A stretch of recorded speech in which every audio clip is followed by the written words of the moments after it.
शं वरुणः शन्नो भवत्वर्यमा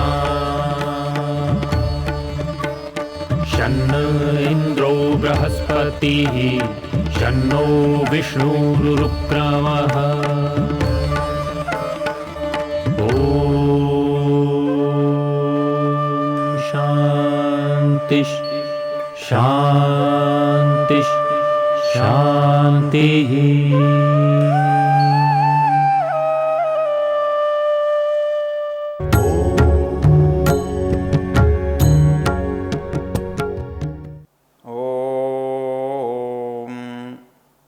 मुञ्चामि त्वा हविषा जीवनायकम् अज्ञातयक्ष्मादुतराजयक्ष्मात् ग्राहिर्जग्राह यदि वैतदेनं तस्या इन्द्राग्नि प्रमुक्तुमेनम्।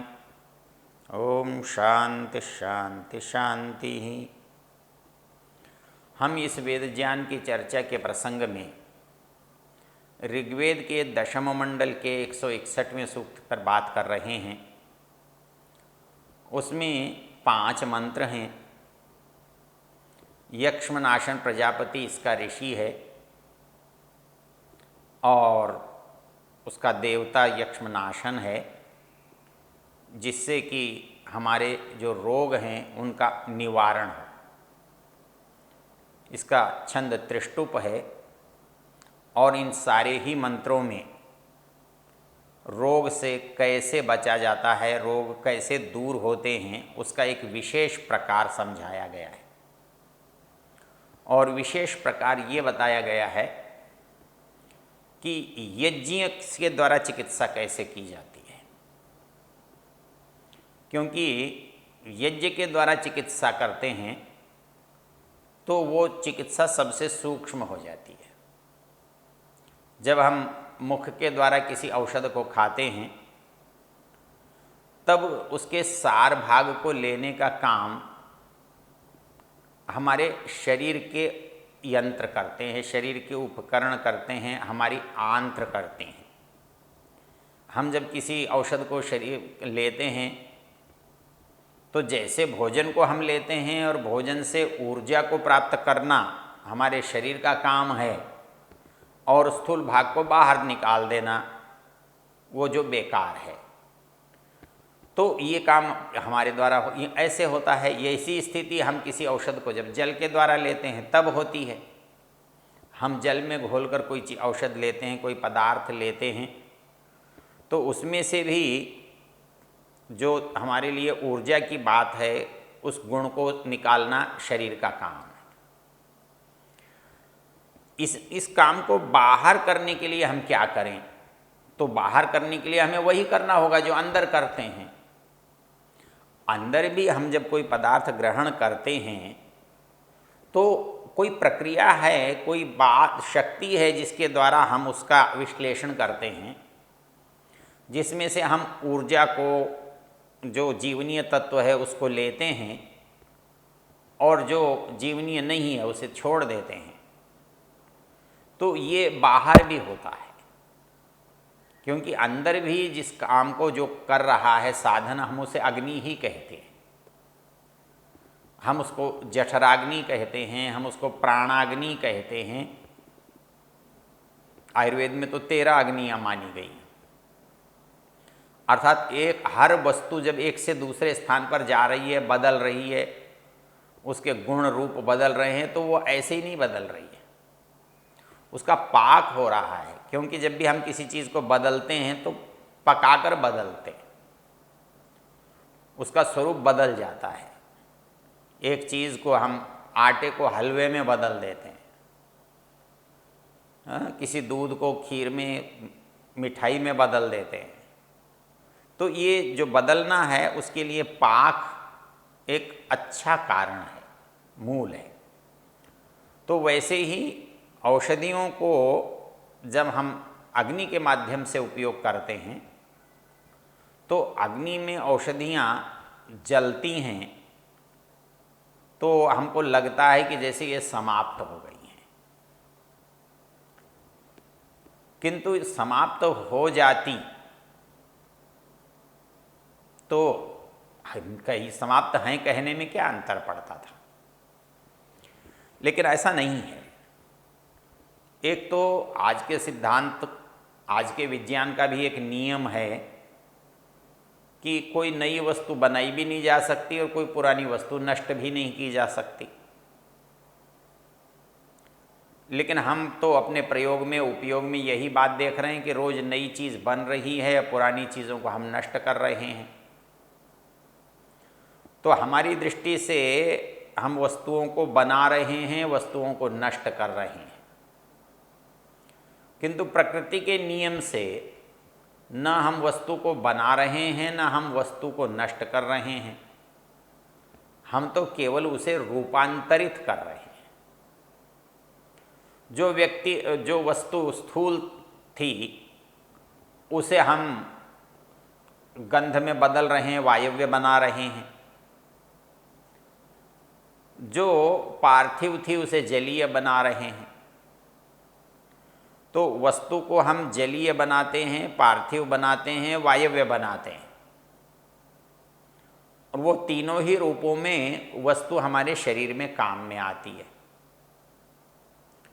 जल के रूप में भी हम शरीर में ले सकते हैं, वस्तु के रूप में भी, और वायु के रूप में भी। तो इसलिए वो नष्ट होती हुई दिखाई देने पर भी नष्ट नहीं होती, वो केवल रूपांतरित होती है। और जो चीज़ स्थूल होती है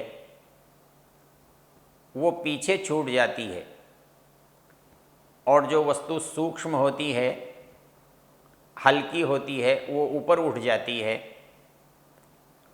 तो वायु के माध्यम से वो चीज़ एक स्थान से दूसरे स्थान पर गति करती हुई हमारे शरीर के अंदर घ्राणेन्द्रिय के माध्यम से जाती है। तो उसमें चीज़ नष्ट नहीं हुई है, उसमें वस्तु का गुण विद्यमान है। और कई बार तो इसका ऐसा होता है कि वस्तु जितनी जितनी सूक्ष्म होती है उतनी उतनी अधिक प्रभावशाली होती है। होम्योपैथी के लोग तो कहते हैं कि वो जितनी घटती जाती है उसका प्रभाव उतना ही बढ़ता जाता है। तो यहाँ पर भी जब हम पार्थिव से जलीय और जलीय से वायव्य दशा में ले जाते हैं तो वस्तु के गुण भी अधिक प्रभावकारी होते हैं। इसलिए यज्ञीय चिकित्सा का बड़ा महत्व है। हम ये समझते हैं कि यज्ञीय चिकित्सा में डालने से कोई वस्तु नष्ट हो गई, ऐसा नहीं होता। कि संसार में कोई भी पदार्थ नष्ट नहीं होता है, केवल मात्र रूपांतरित होता है। तो कोई वस्तु जब रूपांतरित हो जाती है तो पहला रूप उसका समाप्त हो जाता है। तो जली हुई वस्तु के रूप में कहीं तो हमको राख दिखाई देती है जो स्थूल भाग है, और जो सूक्ष्म भाग है वो गंध के रूप में हमारे सामने रहता है। ये प्रमाण हमारे लिए रहता है कि ये उसी वस्तु की गंध है। जब वस्तु के रूप में हमने उसे देखा, सूंघा था, तब भी उसमें वही गंध थी। और जब हमने अग्नि में उसको जला दिया, अब उसका अस्तित्व नहीं दिखाई देता है, लेकिन उसकी सुगंध अभी भी वातावरण में विद्यमान है। तो इसका अभिप्राय है कि वो वस्तु अपने सूक्ष्म रूप में हमारे पास आ गई। इसलिए ये नहीं सोचा जाता कि वो वस्तु नष्ट हो गई, बल्कि वो वस्तु सूक्ष्म हो गई और सूक्ष्म होकर के अधिक विस्तार को पाती। हमारा जो यज्ञ का सिद्धांत है वो यही मूल सिद्धांत है। ये उसमें अग्नि का जो काम है, वस्तु को सूक्ष्म कर देना, वस्तु को जला देना, वो उसका नष्ट करना नहीं है, उसका समाप्त करना नहीं है, बल्कि उसको सूक्ष्म करके अधिक व्यापक, अधिक सक्षम, अधिक समर्थ बना देना है। तो जब हम उसको अधिक समर्थ बना देते हैं तो हमारे लिए अधिक प्रभावकारी हो जाती है, हमारे लिए ज़्यादा उपयोगी बन जाती है।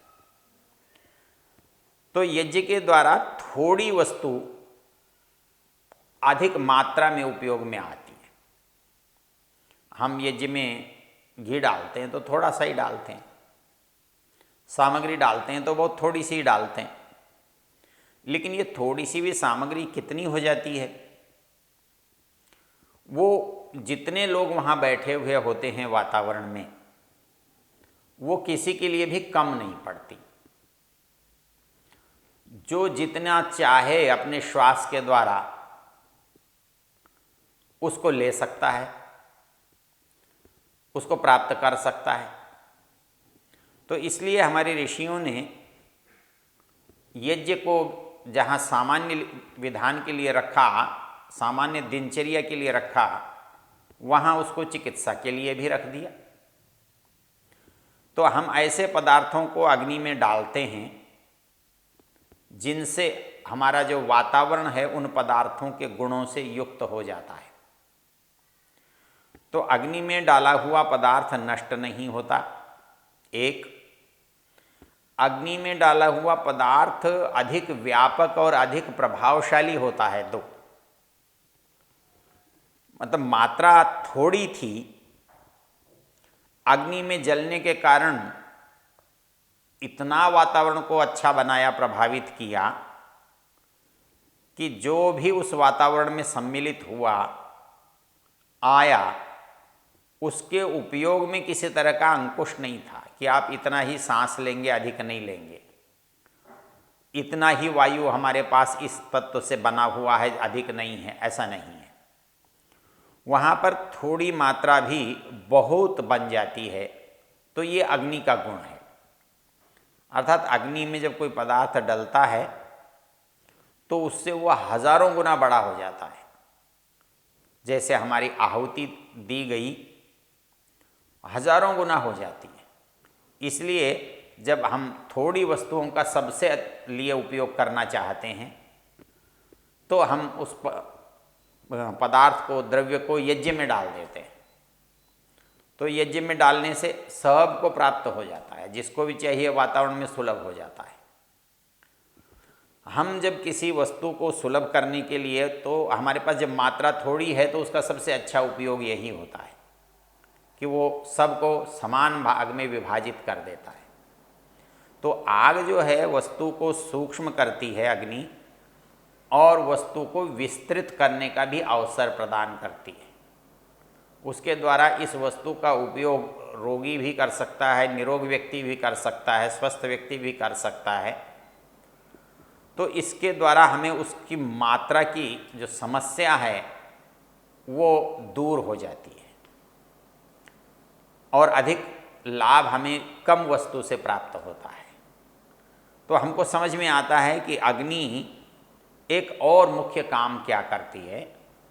जो विषाणु हैं, जो ऐसे तत्व हैं जिनसे हमारी जीवनीय शक्ति का ह्रास होता है,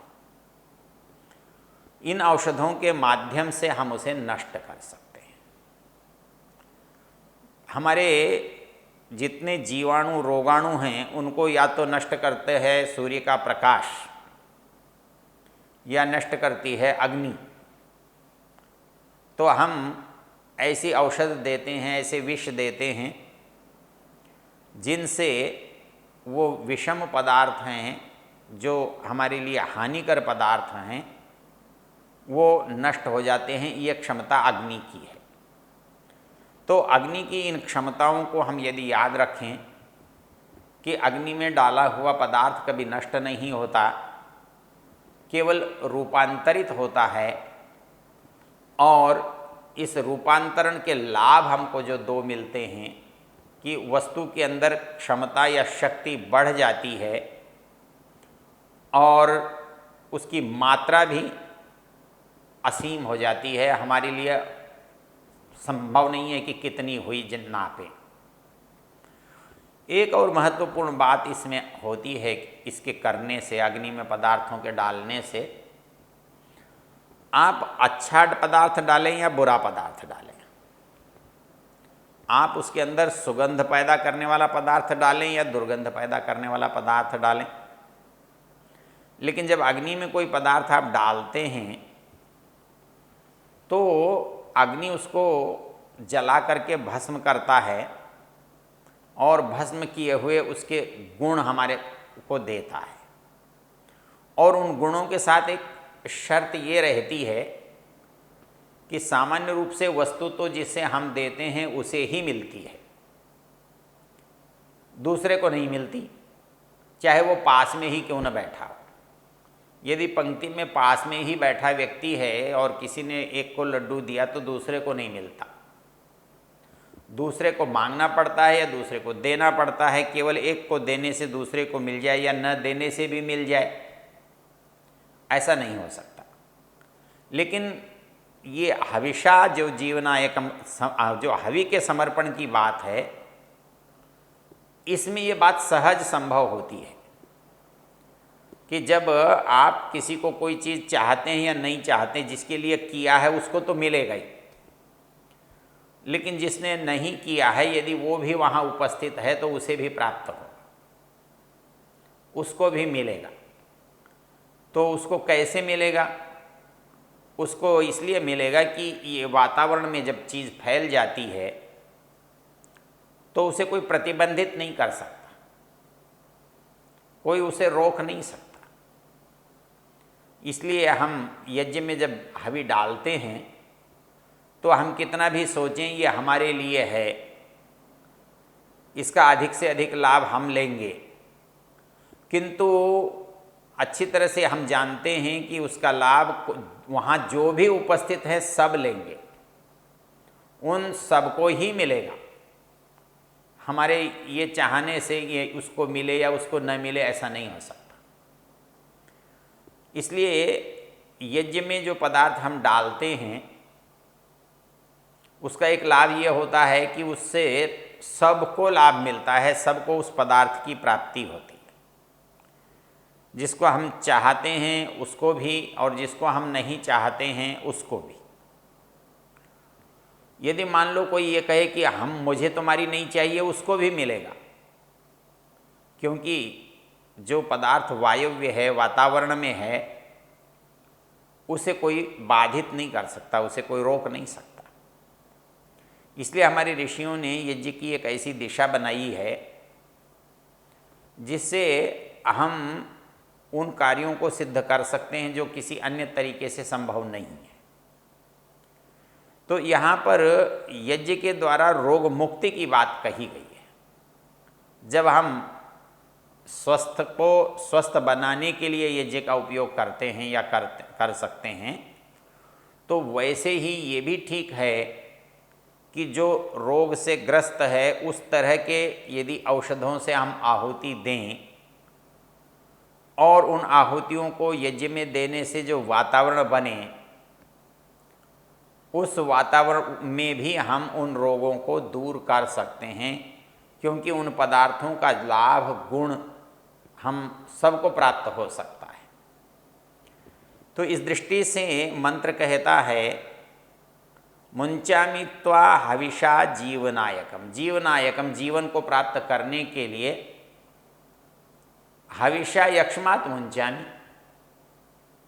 मैं हवि के द्वारा, आहुति के द्वारा तुम्हारे को रोग से मुक्त करता। तो रोग चाहे तुम्हारा आया हो पैतृक वंश से या आया हो किसी आधुनिक अद्यतन कारण से, या उसके अंदर हमारे अंदर पैदा हो गया है इसलिए, तो वो कहता है कि वो सब हविषा जीवनायकम मुंचामि, मैं जीवन के लिए तुम्हारे अंदर से हवि के द्वारा रोग का निवारण करता हूँ।